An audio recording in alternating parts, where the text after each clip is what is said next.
السلام علیکم ورحمۃ اللہ وبرکاتہ۔ ناظرین و سامعین، آج 7 فروری 2025 جمعہ کا دن ہے۔ اس وقت کی تازہ ترین رپورٹیں لے کر آپ تمام حضرات کے بیچ حاضر ہوا ہوں۔ آپ سے درخواست ہے کہ اس ویڈیو کو مکمل دیکھیں اور اپنے تمام دوست و احباب کے پاس اس ویڈیو کو شیئر فرمائیں اور اس چینل کو سبسکرائب ضرور کر لیجئے گا۔ چلیے پہلی رپورٹ شروع کرتے ہیں۔ خانہ کعبہ سے مشابہ ڈھانچہ تعمیر، ایک شخص گرفتار۔ شمالی کشمیر کے ضلع بارہمولہ میں پولیس نے ایک شخص کو خانہ کعبے سے مشابہ ڈھانچہ بنانے کی ویڈیو سوشل میڈیا پر وائرل ہونے کے بعد گرفتار کر لیا ہے۔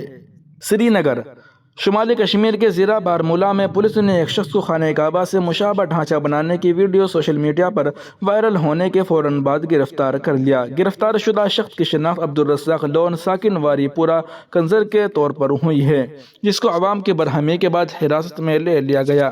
ایک پولیس ترجمان نے اپنے ایک بیان میں تفصیلات فراہم کرتے ہوئے کہا کہ عبدالرزاق لون نے خانہ کعبہ سے مشابہ ایک ڈھانچہ تعمیر کیا تھا، جس کو دوران شب مقامی لوگوں نے رضاکارانہ طور پر منہدم کر دیا ہے۔ انہوں نے کہا کہ ابتدائی انکوائری سے معلوم ہوا کہ مذکورہ شخص ذہنی طور پر ٹھیک نہیں ہے، لہٰذا اس کی قانونی طریقہ کار کے مطابق ضروری طبی جانچ کی جائے گی اور ایگزیکٹو مجسٹریٹ سے مطلوبہ احکامات حاصل کرنے کے بعد اسے نفسیاتی ہسپتال میں منتقل کیا جائے گا۔ پولیس نے ایک ایڈوائزری میں لوگوں سے اپیل کی ہے کہ وہ سوشل میڈیا کسی دوسرے پلیٹ فارم پر اس واقعے کے متعلق افواہیں یا غلط معلومات پھیلانے سے گریز کرے۔ انہوں نے کہا کہ غیر مصدقہ معلومات کی گردش غیر ضروری تناؤ اور حقائق کی غلط تشریح کا باعث بن سکتی ہے۔ پولیس ترجمان نے کہا کہ افواہ پھیلانے یا بدامنی پھیلانے کی کوشش میں ملوث پائے جانے والوں کے خلاف سخت قانونی کارروائی کی جائے گی۔ انہوں نے کہا، ہم تمام شہریوں سے امن، فرقہ وارانہ ہم آہنگی برقرار رکھنے اور قانون کو نافذ کرنے والے اداروں کے ساتھ تعاون کی درخواست کرتے ہیں۔ لوگوں سے اپیل کی گئی کہ وہ کسی بھی قسم کی خدشات یا مشتبہ سرگرمیوں کی اطلاع سرکاری چینلز کے ذریعے پولیس کو دے۔ وہیں دوسری جانب مہاکمبھ میلے میں ایک عام لڑکی نے سب کی توجہ اپنی طرف مبذول کر لی ہے۔ جہاں دیکھو اس کے بارے میں ہی چرچے ہو رہے ہیں اور سوشل میڈیا پر بھی وہ موضوع بحث بنی ہوئی ہے۔ حیرت کی بات یہ ہے کہ یہ لڑکی کوئی مشہور شخصیت یا امیر گھرانے کی بیٹی نہیں ہے، بلکہ ایک سادہ لڑکی ہے جس کا کام پوجا کی مالا بیچ کر اپنا گزر بسر کرنا ہے۔ لیکن اس کی معصومیت اور گہری آنکھوں نے اسے نہ صرف مہاکمبھ میلے میں خاص بنایا، بلکہ اب اسے بالی ووڈ سے ایک فلم کی آفر بھی مل چکی ہے۔ اس لڑکی کا نام مونالیسا بھونسلے ہے، جو مدھیہ پردیش کے اندور کی رہائشی ہے۔ اس کا خاندان نسلوں سے پوجا کی مالا بیچ کر زندگی گزار رہا ہے اور مونالیسا بھی اپنے والدین کی مدد کے لیے یہ کام بچپن سے کر رہی ہیں۔ اس بار وہ مہاکمبھ میلے میں مالا بیچنے پریاگ راج پہنچی تھی، جہاں اس کی سادگی اور معصومیت نے لوگوں کو دیوانہ بنا دیا۔ کچھ لوگوں نے اس کی تصویریں اور ویڈیو سوشل میڈیا پر شیئر کی، جو فوراً وائرل ہو گئی۔ ان تصاویر اور ویڈیوز کو دیکھ کر لوگ مونالیسا کے حسن کی متعارف ہو گئے۔ میلے میں موجود افراد مونالیسا کے ساتھ سیلفیاں لینے کے لیے لائن میں کھڑے ہو گئے ہیں۔ اس دوران بالی ووڈ کے ہدایت کار سنوج مشرا نے بھی اس کی خوبصورتی اور معصومیت سے متاثر ہو کر اسے اپنی فلم میں کام کی پیشکش کر دی۔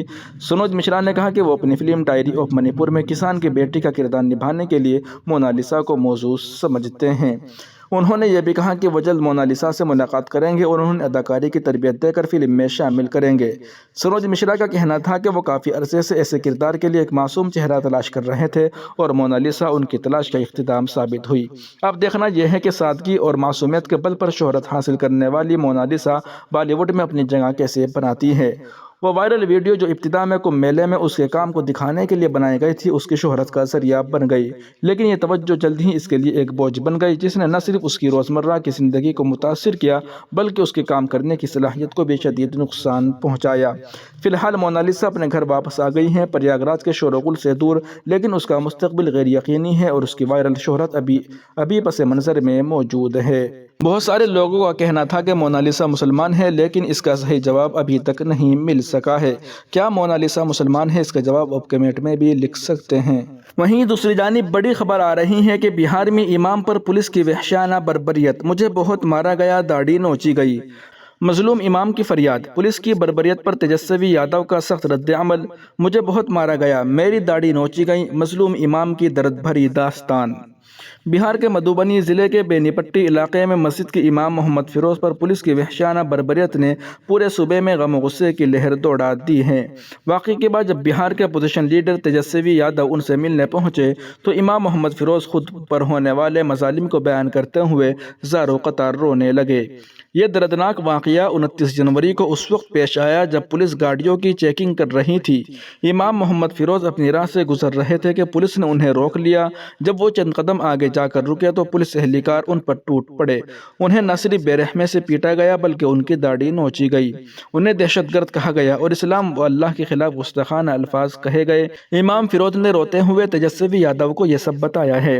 مجھے پانی تک نہیں دیا گیا، گھر والوں سے ملنے تک نہیں دیا گیا، 16 گھنٹے تک مسلسل تشدد کیا گیا، میرے دونوں ہاتھ باندھ کر میری کمر پر لاٹھیاں برسائی گئی، پھر 25,000 روپے کی رشوت لے کر مجھے چھوڑا گیا۔ یہ سب امام صاحب کا کہنا ہے۔ یہ سن کر تیجسوی یادو کا چہرہ غصے سے سرخ ہو گیا اور انہوں نے حکومت اور پولیس کی شدید مذمت کی۔ تیجسوی یادو کا سخت رد عمل، مسلمانوں کو نشانہ بنایا جا رہا ہے۔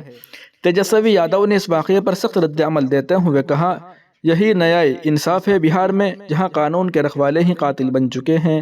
وزیر اعلیٰ نتیش کمار کو یہ تک معلوم نہیں کہ بہار میں کیا ہو رہا ہے۔ جو ڈی کے باس DSP انہیں بتائیں گے وہی ان کی حقیقت ہے۔ پولیس خدمت گزار ہونے کے بجائے جابر اور کرپٹ ہو چکی ہے۔ تیجسوی یادو نے مزید کہا، اگر مسلمانوں کو ایسے ہی نشانہ بنایا جاتا رہا تو ہم ہر ممکن طریقے سے اس کے خلاف لڑیں گے، یہ ظلم برداشت نہیں کیا جائے گا۔ تیجسوی یادو نے یہ بھی کہا کہ اگر اس معاملے میں سخت کارروائی نہ ہوئی تو وہ اسے اسمبلی میں اٹھائیں گے اور بڑے پیمانے پر احتجاج کریں گے۔ پولیس بربریت پر عوامی رد عمل، انصاف کے لیے مظاہرے جاری۔ یہ واقعہ جیسے ہی میڈیا میں آیا، عوام میں سخت غم و غصہ پھیل گیا، مقامی لوگ سڑکوں پر نکل آئے اور پولیس کے خلاف احتجاج کرنے لگے۔ عوام کا مطالبہ تھا کہ مظلوم امام محمد فیروز کو انصاف دیا جائے، تشدد میں ملوث پولیس اہلکاروں کو برخاست کیا جائے، اس واقعے کی ریاستی عدالتی تحقیقات کرائی جائے، پولیس کی مسلمانوں کے ساتھ جانبداری پر سخت کارروائی ہو۔ 5 پولیس اہلکار معطل، لیکن انصاف ابھی دور۔ شدید عوامی دباؤ کے بعد DSP سمیت 5 پولیس اہلکاروں کو معطل کر دیا گیا اور بینی پٹی کے تھانہ انچارج کا تبادلہ کر دیا گیا، لیکن مظلوم امام کے اہل خانہ کا کہنا ہے کہ یہ کافی نہیں ہے، انہیں صرف معطل کرنا نہیں بلکہ ان کے خلاف مقدمات درج کر کے سخت قانونی کارروائی کرنی چاہیے۔ بہار کے مسلمان کیا وہ واقعی غیر محفوظ ہیں؟ یہ کوئی پہلا واقعہ نہیں جب بہار میں پولیس نے مسلمانوں کے ساتھ ظلم کیا ہو۔ پچھلے کچھ عرصے میں مسلمانوں پر پولیس کے بڑھتے ہوئے مظالم، جبری نعرے لگوانے اور بلا وجہ حراست میں لینے کے واقعات میں اضافہ ہوا ہے۔ سیاسی تجزیہ کاروں کا کہنا ہے کہ بہار میں مسلمانوں کے ساتھ نسلی امتیاز بڑھتا جا رہا ہے اور اگر یہی حالات رہے تو 2025 کے انتخابات میں یہ مسئلہ بڑا انتخابی مدعا بن سکتا ہے۔ کیا مظلوم امام کو انصاف ملے گا؟ یہ سوال آج بھی باقی ہے کہ کیا مسلمانوں کے ساتھ ہونے والے ان مظالم کا کوئی حساب ہوگا؟ کیا امام محمد فیروز کو انصاف ملے گا؟ یا یہ بھی ایک ایسا کیس بن جائے گا جس پر کچھ دنوں کے احتجاج کے بعد سب خاموش ہو جائیں گے؟ بہرحال بہار میں انصاف کی لڑائی ابھی ختم نہیں ہوئی بلکہ ایک نئی انقلاب کا آغاز ہو چکا ہے۔ ناظرین و سامعین، یہ رپورٹ تھی ٹائمز آف اردو کی، اور آپ اس ویڈیو کو سن اور دیکھ رہے تھے حسن اسلام یوٹیوب چینل پر۔ تمام تازہ ترین اپڈیٹ حاصل کرنے کے لیے ابھی ویڈیو کے نیچے سبسکرائب والے آپشن پر کلک کر کے اس چینل کو سبسکرائب ضرور کر لیجیے گا۔ السلام علیکم ورحمۃ اللہ وبرکاتہ۔